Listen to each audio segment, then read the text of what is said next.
श्रीकृष्णाने बार्बरीकचं डोकं मागून घेतलं नसतं तर कदाचित दुर्योधन महायुद्ध जिंकला असता. नमस्कार. अनेकदा ग्रह तारे आणि विद्वानांच्या मते चित्र विपरीत दिसत असतं, पण हीच वेळ असते आपल्यामधील सर्व शक्ती पणाला लावून परिस्थिती आपल्या बाजूने वळवून घेण्याची. दैववाद हा प्रत्यक्षात योग्य कर्माची संधी शोधून घटनेच्या शक्यता बदलवत असतो. संपूर्ण महाभारत दंतकथामध्ये अशा अनेक गोष्टी नमूद आहे.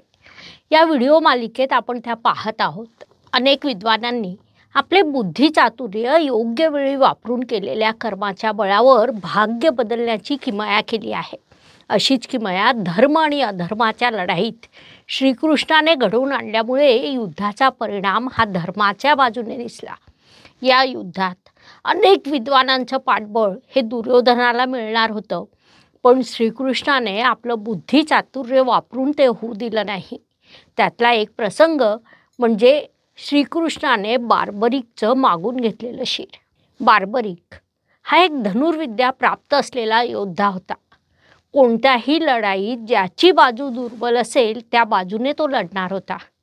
त्याला हारे का सहारा असं देखील म्हटलं जातं. त्याच्याकडे प्रचंड शक्ती होती. बार्बरीककडे 3 असे बाण होते की ज्यामुळे तो युद्धाचा संपूर्ण निर्णय बदलवू शकला असता. श्रीकृष्णाला ही गोष्ट लक्षात आली. त्यामुळे श्रीकृष्ण ब्राह्मण वेशात त्याला भेटले आणि बार्बरीककडून त्यांचं डोकं मागून घेतलं.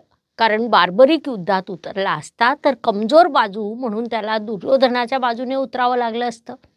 धर्मयुद्धाचा संपूर्ण निर्णय पालटला असता की जे श्रीकृष्णाला नको होतं.